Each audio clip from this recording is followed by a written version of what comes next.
Welcome to the Romanian River channel and my first impressions of Next Day Survival, a Daisy-esque game with heavy overtones of Stalker, Sand Zombies, and plus a PVE mode. That's developed by Soft Games, SOFF, and published by Last Level. It's currently in early access on Steam and it's $10 or €9, so props to the guys for actually not doing the whole USD equal euro bit. The difference a bit isn't quite the difference between the US dollar and the euro, but that aside, at least they do a difference. The game itself is currently in early access, and if the build notice here is to be believed, it's more or less in late beta, but to be honest, there's quite a few imperfections here and there which make me hope the game, even in its final release version, will not be finalized, so to say, in terms of refinements. Because gods know it kind of actually needs a couple to be perfect. At the current time, it's a flawed gem with deep survival mechanics which don't actually impede the play of the game so much, but it spices things up to a large degree. I mean, for example, I got food poisoning, I threw up in the forest, a bear heard me and wanted to chomp on my ass, which did not end well for me because I only had a Tokarev, so I couldn't really protest too much, too quickly. The survival side also has bleeding and other assortment of features which you'd expect from games in the survival genre. And in that sense it's quite rounded off, but for my impression at the current time, it's a bit too easy once you learn the groove of things in PvE. Granted, you still get your ass kicked quite severely by certain types of NPCs. The wild animals aren't really a problem, the looters aren't that much of a problem unless you stumble into a large group of looters, but the army are a fairly big problem, and by what I noticed, the AI isn't stupid. It's, I dare say, fear levels of good, but that could be just me. But before I get too much into that sort of stuff, let's just take a quick look at the settings. Yeah, pretty much decent options here in terms of immersion. The option to high chat's always good. The siding system's also a decent thing. You don't actually have to dive into mods or that sort of stuff to do. The graphics options, which are quite in-depth, but the game itself doesn't look that gorgeous at the current time.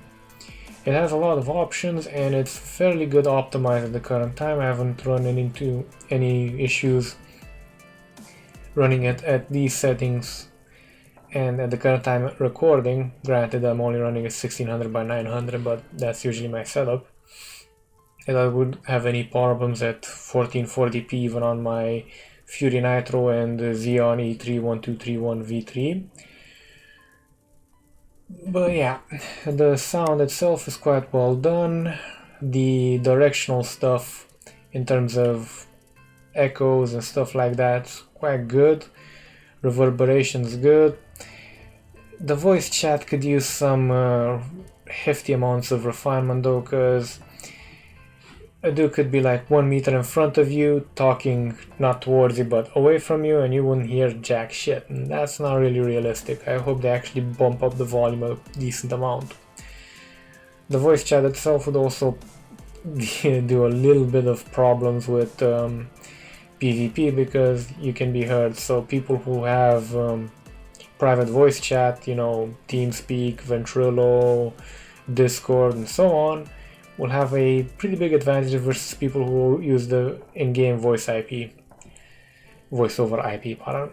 Controls themselves are a bit eclectic, so to say. They're the standard in here, but basically there's the crouch, lie down, squat. The difference is crouch is your standard prone position if I'm not mistaken. Squat is basically, well, if you get Nikes it's exactly like a Slav squat.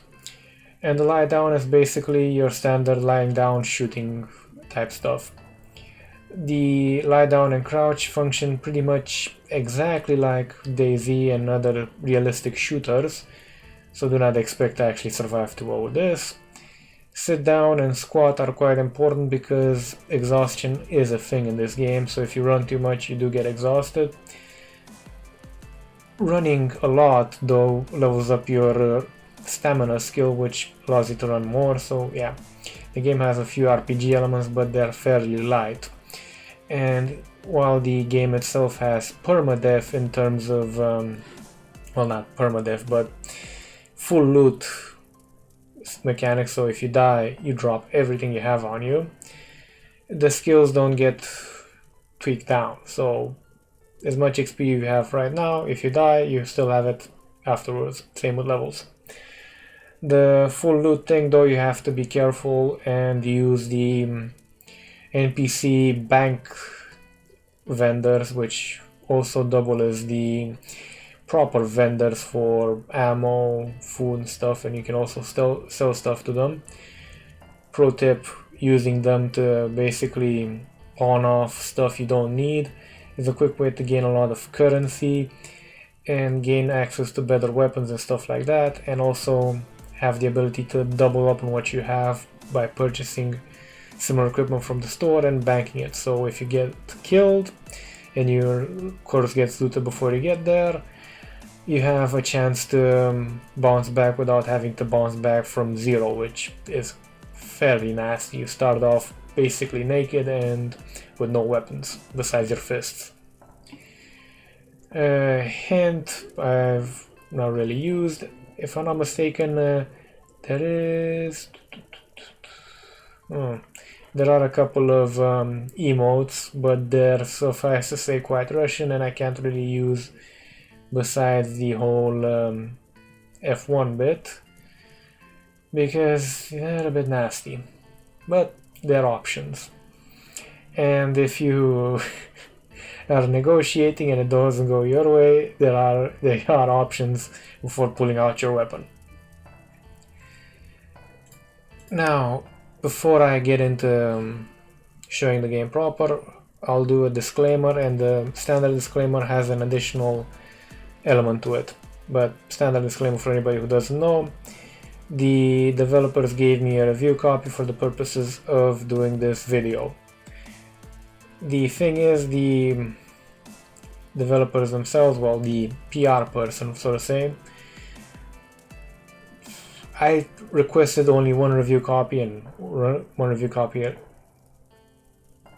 all, you know, basically, but he volunteered 4 copies, so I ended up taking one for the review, giving one to my friend so he can play alongside me and we can test the game out a bit better for the multiplayer element, because this is functionally a multiplayer game, and doing a giveaway for my subscribers with the other 2. That aside, this first impressions is as objective as possible, which is a lot considering, well, I do respect the developers and I do respect their efforts and I want this game to succeed, so I'm going to be as brutal as possible to it. So let's get going. Oh, and one slide mentioned before this, it's worth pointing out. The game itself has, can't get out into the server select screen. Basically, when you boot up the game, you get the server select. You have an option between European, Asian, Australian, and I believe New Zealand and American. Do not be too happy about the European, well, the ones between the European and the US one, because those are, as far as I've seen, actually based in the European server, which seems to be based around Russia. But the good thing is, when you start a new game, it starts the game off in a server as close as possible to your location, so the ping is quite low. Now, before I start that, you also have the option to find game. Come on. You can sort by free, i.e. free slots. The game at the current time has a maximum of, I believe, 24, so not that big, but the map at the current time is also quite small, which in my opinion is a problem. And it also has these two, well, PvP and PVE at the current time. I don't understand one thing though, why the others aren't visible. I mean, is PvP... Never actually looked too much at the search options, to be honest. Spent a lot of time in game. Because you have PvP, you have PvE, you have Last Survivor. Ah, they're not currently available. Yeah. Okay, so Last Survivor is probably a PUBG based or inspired game mode, which certainly would have the option because this game already has a lot of guns, a lot of clothing with armor in and of itself, helmets, headscarves, what else? Oh yeah, and aerial drops as well. So the aerial drops, so far as I've seen, have no premium element, and the game itself has no premium microtransactions. They might be something the developers will do post-launch, but so far as I've experienced and I've seen, there are no plans and there is no trace of it in-game, and I'm not really imagining how they could probably implement it because the airdrops themselves require no keys. Now, we'll start normal. I have a character, and the character customizations are bare bones to say the least. Yeah, change body types, change head types, and I believe leg types. That's all. And there's only a couple of head, leg, and torso types. The real customization is in the clothing and the weapons. And to be honest, it does offer quite a bit of customization. Now, one thing I've never really figured out is if the game starts a own server for the game you've just started, or if it just finds you the best one, because I've experienced situations where it started a new server and a couple of times it actually started, well, not started, it connected me to the best server I could find, which was already existing and already established. Because for example, the first time I started a new game, it started a new game proper. Everybody started off at the neutral location. There were a lot of looters, which are one of the factions, the players from the looter faction, that is. There were a couple of civilians, which is the current other faction. There's only two factions at the current time. Military are a NPC only faction. This is the primary civilian base, and at the current time is the only civilian base. The looters seem to get two here and here. Though this one's a bit, how should I put this? Often assaulted due to a specific civilian quest. There's a lot of explosions going around basically. And this is the neutral settlement. The neutrals don't really have much going for them. They're basically either they have a couple of quests to help you start off, get a gun, get a knife. Knives are required for some of the survival elements, and send you off either to the civilian or the looters, depending on your choices. Well, choices in and of the quests, which ones you prefer to do. Because I got a quest to go to the civilian settlement, I got a quest to kill civilians and then go to the looter settlement. Now, basic kit. This is more or less advanced stuff. The stuff you can usually find from looters gives you protection of 25%. Hunting backpack's one of the best ones in terms of both weight and slots.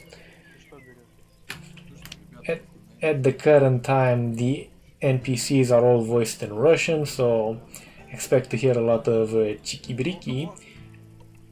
That guy almost always, often has a song to play, so quite interesting and quite atmospheric, to be honest. I actually...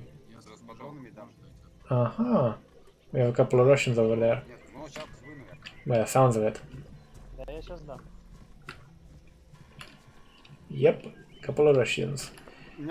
They have ghillie suits. That guy seems to have a looter suit and some camel pants on. That guy has a similar thing to me.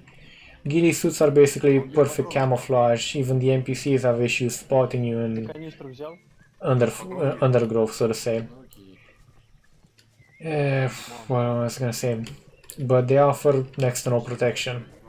And you do require a full ghillie suit, which is torso, pants include shoes, by the way, and helmet or headgear in that particular case, because I don't believe it actually offers any protection either, and the backpack.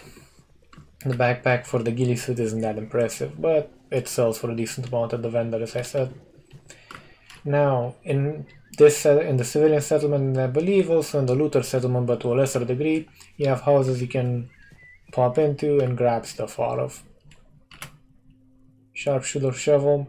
That probably will have a functionality later on when they expand the game proper, but I doubt it'll have functionality in the base game, because its description, if from memory serves, agricultural tool, also a melee weapon. This suggests that you'll have agriculture at one point and shoveling.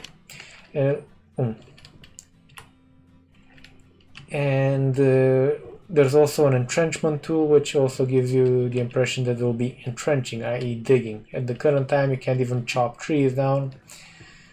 You only just collect wood for fires from certain types of bushes. Once you run around the houses, pretty much, you go out. Decent gloves. You go outside and you sell whatever you get to the guy over where the ghillie guys were. And that way you get to... Told you, there's a decent amount of music in this game. He has a couple of tracks actually, if I'm not mistaken. There's a decent amount of hit collision detection. You go to trade, go here, and select what you want to sell. This well, I do not want to sell because it's my AK ammo. But this, for example, decent amount. Sneakers, for some odd reason, sell for a lot. Might be the whole Slav squad fad going about.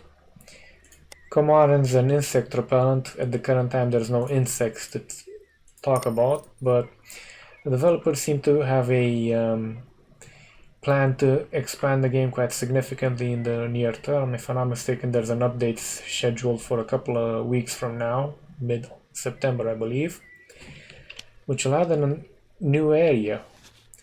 At the current time this is the entire area, and to be blunt, from here to here it'll take about 20 to 30 minutes. Granted, if you're trying to be sneaky and stuff like that and are running alone, i.e. you don't have somebody watching your back, or you're not watching somebody else's back while they're watching the front, you'll be moving much slower, but overall moving from top to bottom I'd say wouldn't take more than 40 minutes. Diagonally it'd probably take an hour and a half, considering you'd also have to circumvent this and be careful around this area. The game itself, besides the hunger first, by the way, quick note for anybody who has thirst, just look for wells and have a nice drink. One of the flaws with the game at the current time, interactions like this or eating or stuff like that cannot be interrupted by anything, including attacks. So if you're eating and you get attacked by a wolf, well, you're gonna be eating while getting eaten. And that is as fun as it sounds. Those guys look kind of odd because they are wearing hazmat gear to be precise, a suit and a mask.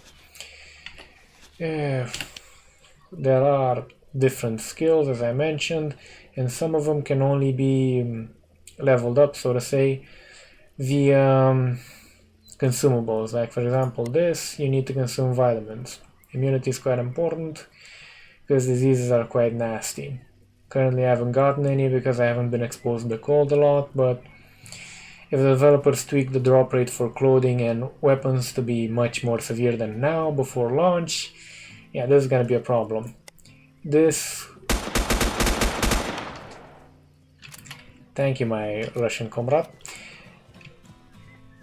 Okay. This is what I mean by sometimes I believe the start game option doesn't give you a fresh server. It gives you a already occupied one, but spares you the trouble of actually pinpointing it. Now, as I was saying, this one basically boosts up your toxin resilience, which is what you need if you don't have any. The hazmat suits. The overall gives you 50%, and the gas mask itself gives you 50%. This thing gives you about 30%, so you can get off with level 4 toxin resistance with that, and the... oh, for fuck's sake. Is somebody attacking the settlement, I wonder? Sometimes looters attack the settlement. Player looters, not actual NPC looters. That would be actually awesome if the NPCs were a bit more proactive, but at the current time only the military show any real level of how should I put this, initiative, though that initiative is more towards protecting their areas of patrol. Basically, they don't bum rush you directly. They can and will look for ways to get around you and do rather nasty things to you. And as I said, drop rates at the current time for clothing is quite high, and weapons can also be gotten usually quite easily. If you can't find weapons, you can usually just loot the clothing from around here a couple of times, get enough money for an AK, loot clothing a bit more, get a can of AK ammo, and basically have fun that way. Now, one of the more interesting bits about the game is if you have your weapon out, certain types of NPCs will not talk with you. The vendor doesn't really give a shit. But, for example, the story guy, which is this guy, the quest guy, makes you hide your weapon, which you hide by basically pressing the weapon selection button, basically, for its current slot. At the current time I have the quest from him, which is journal, this one, which is basically suicidal. If you don't have 3 or 4 friends, this is pretty much impossible. Me and my friend got stomped at this one, and, well, stumped and then stomped in that order. Because we were trying to be sneaky, because there's a lot of these guys, and yeah, it did not work out too well. We got trapped in a tent. The tent being bulletproof, we were kind of able to defend the corners, but we were running out of ammo. He got hit, I panicked, I ran out. Managed to get out of the base. He was stuck in the tent. I tried to save him. I died. He died. Quite a lovely little comrade story, I know.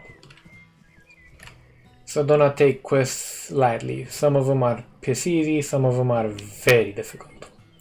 Also, sea buckthorn berries help with food poisoning. Food poisoning you get from eating old food, like old cans of types of food, stale cheese, stale bread, so on and so on. You can actually cook certain types of food, like the instant noodles. You need a pot, some water, and the noodles. And you get a decent amount of food.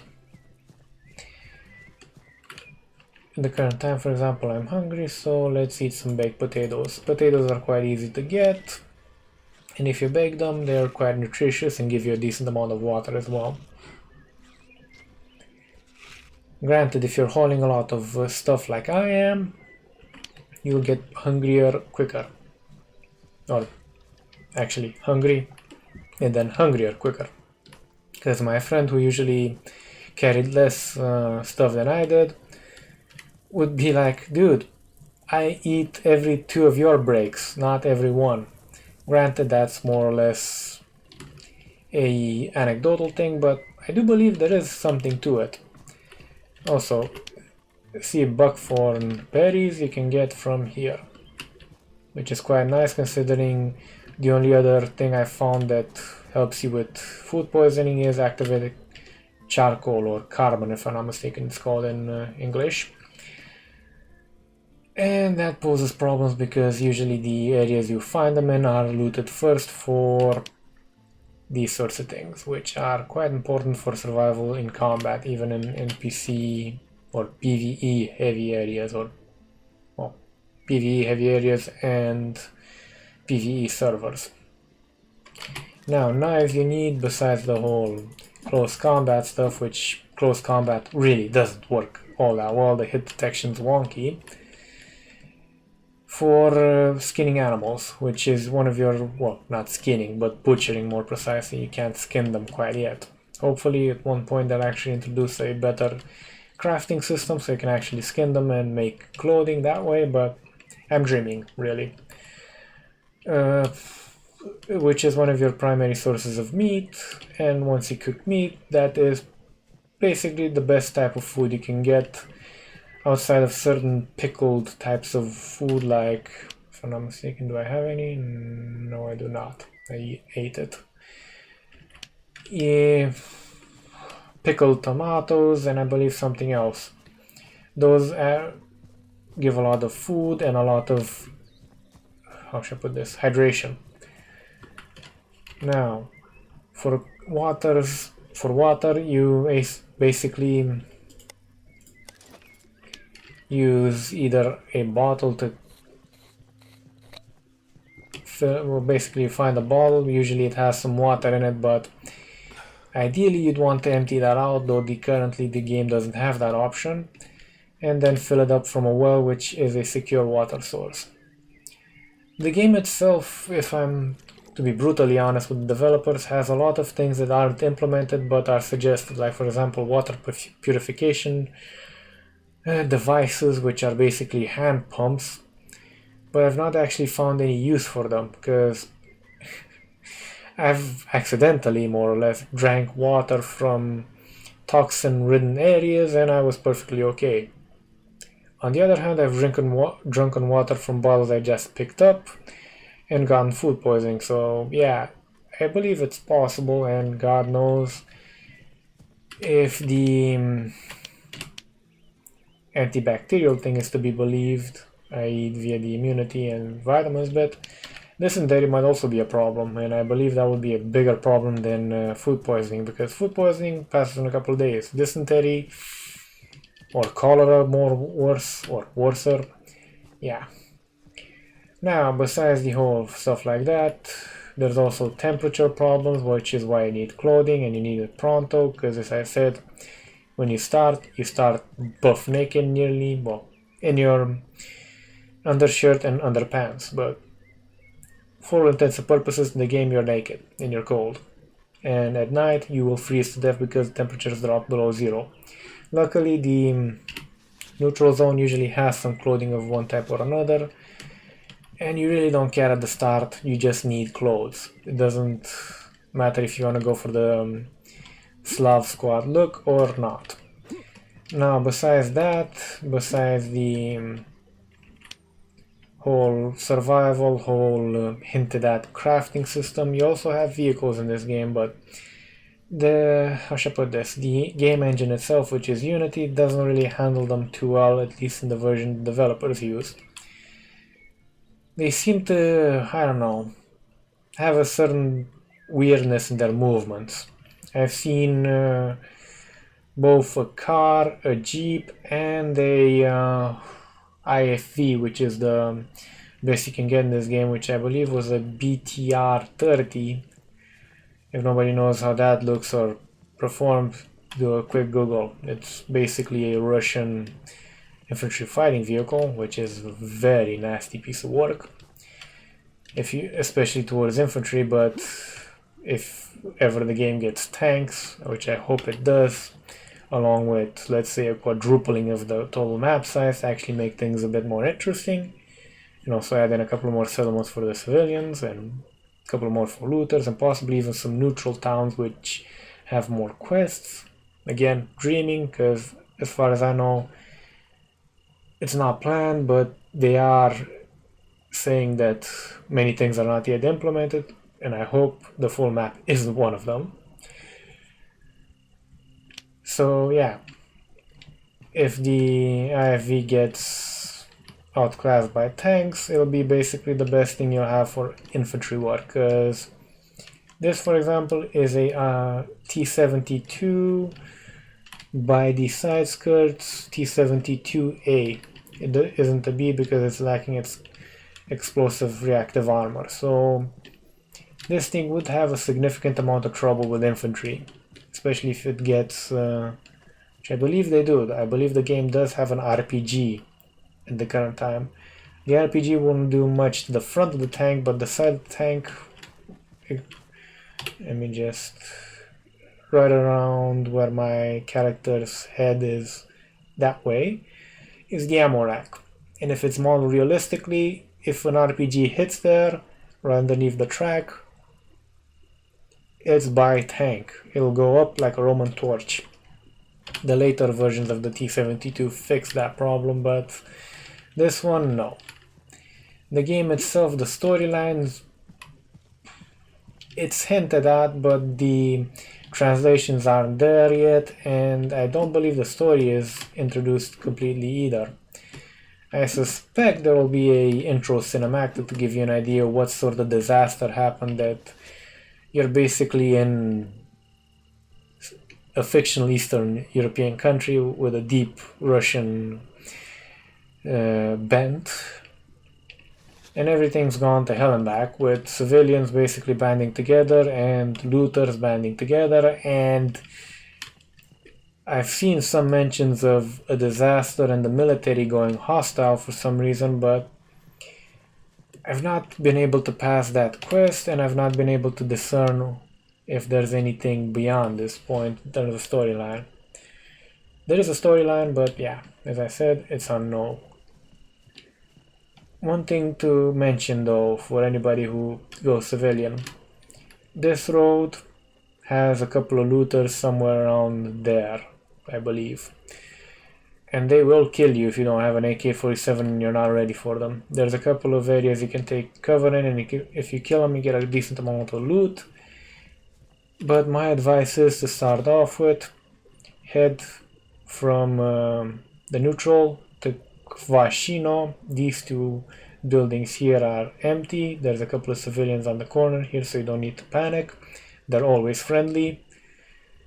Loot these two buildings, get some other stuff, backpacks, sometimes weapons, food, then head like this in a direct line. It'll cut out this problem here. So yeah, overall the game itself has a very good atmosphere. It is a spectacular base to start off with, but it is flawed even at the current time with the problems I've mentioned, translation, sometimes things glitch out randomly.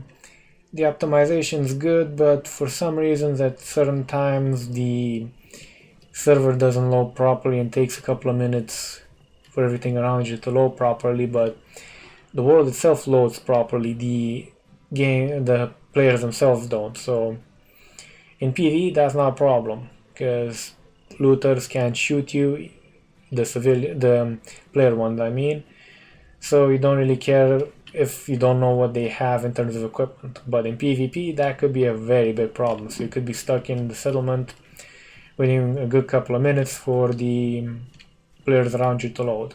And once they do around you, there's no problem with the rest of the guys on the server. Hopefully that problem gets solved, because as I saw, it's independent of ping. It seemed to be more or less random. Never really found a way to explain it. What else is there to say, to be honest?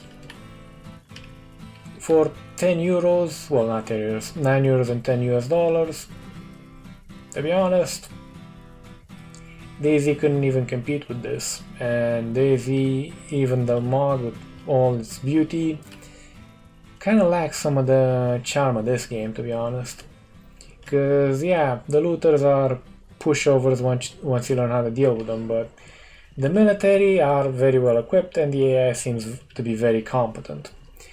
The problem is content's kind of lacking, and unless you play PvP, there's no base building at the current time, there's no crafting, there's only looting and gaining and running through the quest lines, which give you ideas of the story, but to be honest, it requires a lot more. If they go with a stalker type level of depth to the game for $10 or even 20, oh yeah, that would be worth it. Because to be honest, I've had 11 hours worth of fun, and I do plan on playing this game a lot when I start streaming or not offline, off screen, so to say, with my friend from time to time, because yeah, it's quite fun. Hopefully that quest becomes a bit more doable, or we can rope in some meat shields, but yeah, you know what I mean. So yeah, if you're into survival games, shooters, Daisy type games, but without zombies, because there's no zombies at all in this game. There's only wild animals which kind of act like zombies, and they can be quite problematic. This game's quite recommended from my point of view. If those sorts of games aren't your thing, well, it could be fun to watch on on Twitch or YouTube, so maybe worth looking out for videos of this type of stuff, because yeah, I can imagine some crazy stuff going down. Especially with grenades, oh god, lag plus grenades plus the random glitch, yeah, grenade coming back straight into your face. In any case, thank you for watching, or more precisely surviving up until this point, because gods know the editing's kinda interesting and my voice has a melodic tone to it. If you like what you saw, feel free to hit the subscribe button, like button. It does help out the statistics of the channel, gets more visible, you know, stuff like that. And to be honest, at one point I would like to actually make this a job so I can do better content with better quality, more games, more coverage.